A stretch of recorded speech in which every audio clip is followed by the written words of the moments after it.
Magandang araw mga kagabay. Ngayon po ay July 28, 2026, araw po ng Martes. Ako po si Father Marvin at ang ating ebanghelyo ay hango sa ebanghelyo ni San Mateo, chapter 13, verse 36 to 43. Napakaganda pong paalala sa bawat isa sa atin.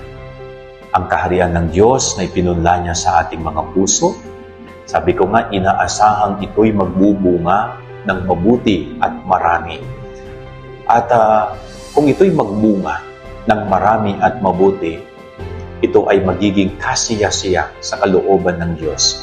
Subalit kapag tayo ay hindi namunga ng mabuti at marami, may consequence din na naghihintay sa bawat mga tao. Kasi ibig sabihin nun, hindi ka naging tapat na tagapag-ingat ng binhi ng kaharian ng langit. Sabi sa Gospel, iipunin ng lahat at susunugin sa apoy.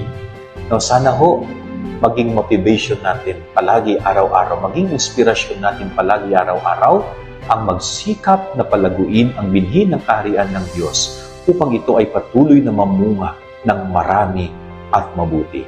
Yan ang ating gabay aral ngayong maghapon. God bless po sa inyo lahat. Pagpalain kayo ng Panginoon.